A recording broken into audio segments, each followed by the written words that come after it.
লাহৰীঘাট বিধানসভা সমষ্টিৰ অন্তৰ্গত ভুৰাগাঁও অঞ্চলত দীৰ্ঘদিন ধৰি অব্যাহত আছে ব্ৰহ্মপুত্ৰৰ গৰাখহনীয়াৰ তাণ্ডৱ।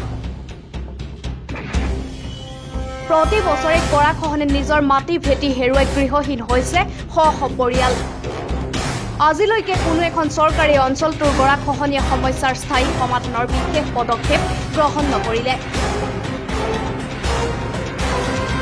মৰিগাঁও জিলা জলসম্পদ বিভাগে প্ৰতি বছৰে জিঅ'বেগ পাৰ্কোপাইন পেলাই কোটি কোটি টকা চৰকাৰী ধন খৰচ কৰি আহিছে, কিন্তু সমাধান হোৱা নাই ব্ৰহ্মপুত্ৰৰ গৰাখহনীয়াৰ সমস্যা।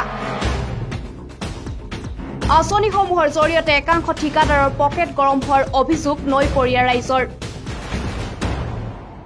ভুৰাগাঁওবাসী ৰাইজ আজি বাধ্য হৈ পেলাই নদীৰ পাৰত ওলাই আহিছোঁ যে এক প্ৰতিবাদী কাৰ্যসূচী আজি ৰাখিছোঁ।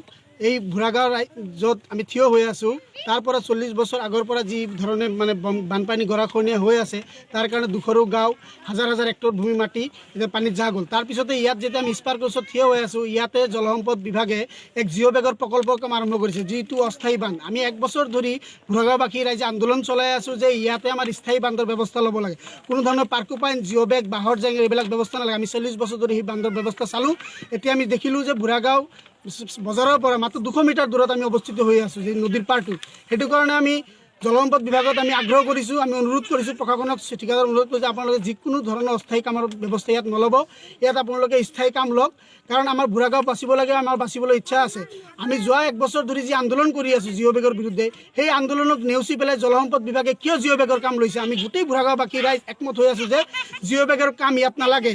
ইয়াত আমাৰ অকল মাত্ৰ স্থায়ী কাম লাগে। সেইটো কাৰণে আমি অনুৰোধ জনাইছোঁ তেওঁলোকে জিঅ'বেগৰ কাম বন্ধ কৰি পেলাই যেনেকৈ নহওক ইয়াত স্থায়ী কামৰ ব্যৱস্থা কৰে। ভুৰাগাঁৱত জলসম্পদ বিভাগে আৰম্ভ কৰা জিঅ'বেগৰ কাম বন্ধ কৰাৰ দাবী অঞ্চলবাসীৰ। জলসম্পদ বিভাগ তথা ঠিকাদাৰৰ বিৰুদ্ধে ব্ৰহ্মপুত্ৰৰ পাৰত উত্তাল প্ৰতিবাদ সাব্যস্ত কৰে অঞ্চলটোৰ ৰাইজে।